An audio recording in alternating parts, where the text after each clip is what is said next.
أيوه، أنا في الفيديو دوّة جاية أثير الجدل وأقول لكم إن البتنجان المخلل لا بيتقلي ولا بيتسلق، بيتعمل بطريقة حلوة جدًا بتحافظ عليه أكتر من شهر في التلاجة، وما بيبقاش فيه أي طعم للتوم، وكمان الملوخية بتتعمل بالطماطم.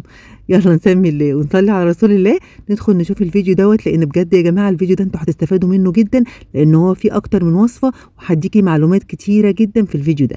أول حاجة جبت بصلتين كبار، تبلتهم كده بملح وفلفل أسمر، دعكتهم بالملح والفلفل الأسمر كويس جدًا. سِبتهم كده على جنب 5 دقايق، جِبت الفرخة بتاعتي اللي غسلتها بالملح والخل والليمون وخلّيتها زي الفل، وبدأت إن أنا أحشيها بالبصل اللي أنا عاملاه ده، هاخد نُص كمية البصل ده يعني حوالي بصلاية، وهابدأ إن أنا أحشيها كده وأدعك البصل أدعك الفرخة كده بالبصل وأحشيها كده من جوّه ومن برّه ومن كل حتة، وأدخّل كده البصل بتاعي كده تحت الجلد، بيخلّي الفرخة طعمها حلو جدًا زي البطاية، بيطلّع لي حبّة شوربة يا جماعة ما يتشبعوش منهم أبدًا. بُصّوا بادخّل التتبيلة تحت الجلد إزاي، قفلتها كويس كده، وجِبت بقى مَيّة مغلية على النار، مَيّة طبعًا كنت حاطاها تغلي، نزلت فيها كده بمعلقة صغيرة من الملح، مكعبين من المرقة، ورق لورا، وكمان مستكة وحبهان، نزلت بيهم كده في المَيّة بالشكل ده، بعد كده هانزل بالفرخة بتاعتي اللي أنا حاطة لها كمية بصل محترمين، فمش هاحتاج إن أنا أحط بصل ولا أي حاجة، بس كده، باغطّي بقى على الفرخة واسيبها تستوي على النار،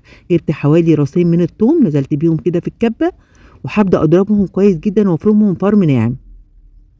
برضه التوم دوّة هاخد منه كده حوالي معلقتين كبار، تمام، وهاخلّي كده حوالي معلقة كبيرة من التوم بالشكل ده في الكبة، بُصّوا زي ما حضراتكم شايفين كده، بُصّوا الكمية اللي أنا سايباها،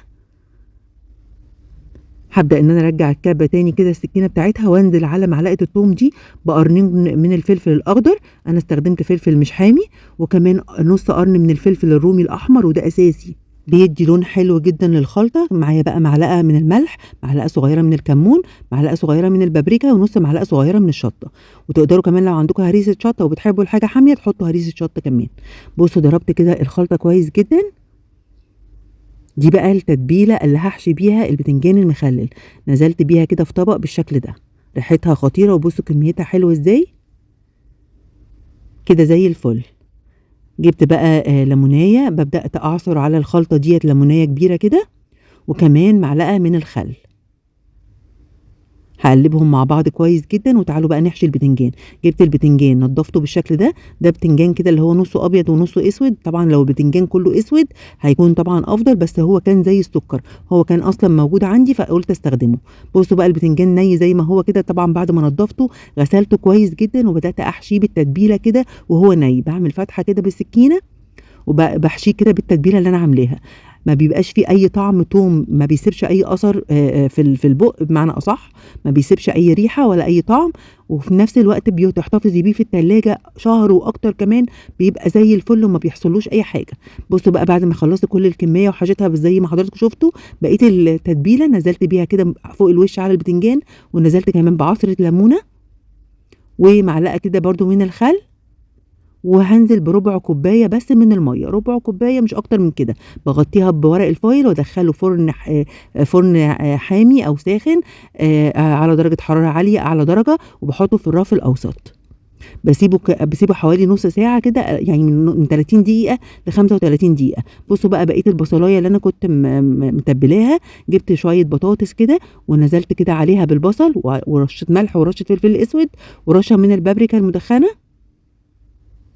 ورشة كده صغيرة من الشطة، وكمان معايا توم باودر نزلت بنُص معلقة صغيرة من التوم الباودر، تتبيلة حلوة جدًا للبطاطس، بادعك بقى البطاطس بالبصل بالملح وبالفلفل الأسود والتوابل اللي أنا حطيتها دي كلها، لغاية ما باغلِّف كده كل البطاطس بالتتبيلة، بانزل عليها كمان بمعلقة من السمنة أو مكعب من الزبدة زي ما تفضّلي، وكمان بانزل عليها كده بحوالي كوباية من الشوربة، ما باغطّيش البطاطس بالشوربة كامل يعني، وبعد كده بابدأ إن أنا أغطّيها بورق فويل وادخّلها بقى الفرن على الرف التحتاني خالص لغاية ما تستوي. جِبت بقى حلة ونزلت في الحلة دي بمعلقة من السمنة، وهانزل عليها كده بحوالي 4 معالق كبار كده من صلصة الطماطم أو الصلصة المتسبكة اللي أنتِ مصلّصاها يعني عندِك، أو ننزل بكيلو طماطم ونسيبها تتسبك على النار. كيلو طماطم على الكمية اللي أنا حاطاها دي، بازوّد كده شوربة، الشوربة يا جماعة طعمها خطير وريحتها تجنن. وهنا بقى باعمل الملوخية، ودي طريقتي في الملوخية ومستحيل اغيرها. اللي ما جربش يا جماعة الملوخية بالطماطم بجد حاجة تانية خالص، طعم تاني خالص. انا ما بعرفش اكل الملوخية غير بالطريقة دي. بعد ما حطيت بقى زودت شوربة، زودت كمان معلقة صغيرة كده مليانة من الثوم المفروم اللي انا فرماه وحطاه على جنب، وكمان رشة من الكزبرة الناشفة، ورشة كمان او معلقة صغيرة من البابريكا المدخنة، ونص معلقة صغيرة من الشطة. وهي دي توابل الملوخية. ريحتها تجنن وخطيرة جدا. بقلبهم كده كلهم مع بعض كويس. جبت بقى كيسين من الملوخية اللي هي متفرزة، او حوالي كده كيلو من الملوخية بالشكل ده، وبسيبها بقى لغاية ما تفك مع نفسها. يعني انا كده طفيت النار، بسيبها بقى يعني حوالي نص ساعة بالظبط، بتكون كل الملوخية فكة مع الطماطم دي. بزودها كده مغرفة كده من الشوربة، وبسيبها بقى لغايه ما تفك مع نفسها. بصوا بقى هنا البطاطس طلعت من الفرن طبعا مستويه ودايبه خالص. جبت بقى الفرخه بتاعتي بعد ما اتسلقت، دهنتها بملح وفلفل اسود، دعكتها كويس جدا بالملح والفلفل الاسود كده، ودهنتها بمعلقه من الزيت. وهدخلها بقى فرن ساخن تحت الشوايه لغايه بس ما الفرخه دي تتحمر وتاخد لون معايا، والبطاطس كمان تتحمر. البطاطس مش قادره اقول لكم يا جماعه قد ايه خفيفه وحلوه جدا. هنا كمان كان البتنجان بتاعي استوى وزي الفل. طبعا كل ده بختبره بشوكه، البطاطس بختبرها بشوكه، اول ما بلاقيها دايبه معايا كده خلاص هي خلصت معايا. وكمان البتنجان بتاعي كان هنا استوى وزي الفل، مش قادره اقول لكم كان زي السكر. بحطه كده في علبه بالشكل ده، وبعد كده بنزل عليه بكل الميه. الميه بتاعته دي اللي بتحافظ عليه. بنزل بكل الميه بالتوابل، بديه عصره ليمونه، وكمان معلقه صغيره كده من الخل الابيض، ورشه كده صغيره خالص من الملح، وبغطيه وبدخله التلاجة. ادخله بقى التلاجة قبل الغدا بساعتين 3 كده، وبيقعد في التلاجة يا جماعه لو شهر بيقعد زي الفل. بصوا بقى الملوخيه هنا عندي كانت رهيبه، فكت معايا. وبصوا المطه بتاعت الملوخيه لا هي ساقطه ولا اي حاجه، وبصوا جميله جدا ومظبوطه قوي. تعالوا بقى نعمل التقليه بتاعت الملوخيه.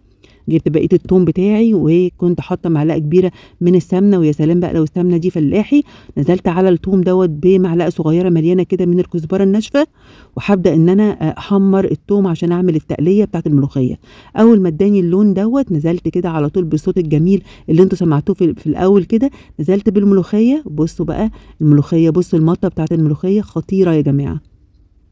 طشيت الملوخيه بالشكل ده وبرجعها تاني في الطاسه، وبنزل بيها كمان في الحلة بالشكل ده. بصوا بقى دلوقتي هوريها لكم. مش قادره اقول لكم كانت طعمها عامل ازاي، تحفه حلوه جدا ما يشبعش منها ابدا، خطيره يا جماعه.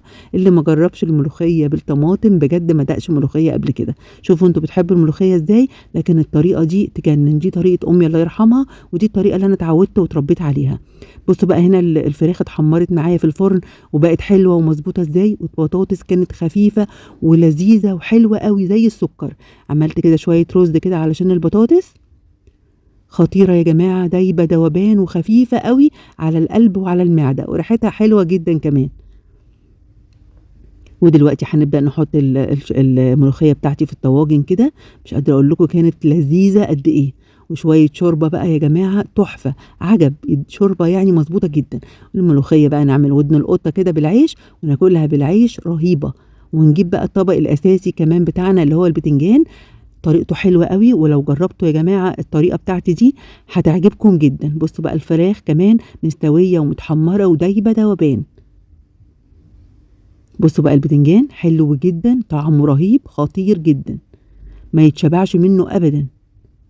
بصوا بقى جنب الملوخية كده، يعني الملوخية ما تتاكلش من غير البتنجان المخلل بالطريقة دي. ساعة ما عملت الطريقة دي في البتنجان ما بعملوش غير بالطريقة دي. اتمنى النهاردة الفيديو يكون عجبكم واستفدتوا منه. ما تنسوش يا حبايبي لايك كتير للفيديو عشان الفيديو يوصل لاكبر عدد، وتعليق حلو منكم، تعليقكم بيفرحني جدا. ومعلش طولت عليكم لان انا النهارده كنت عامله كذا وصفه، يعني انا قدمت في الفيديو دوت 4 وصفات. اترككم في رعايه الله، والسلام عليكم ورحمه الله وبركاته.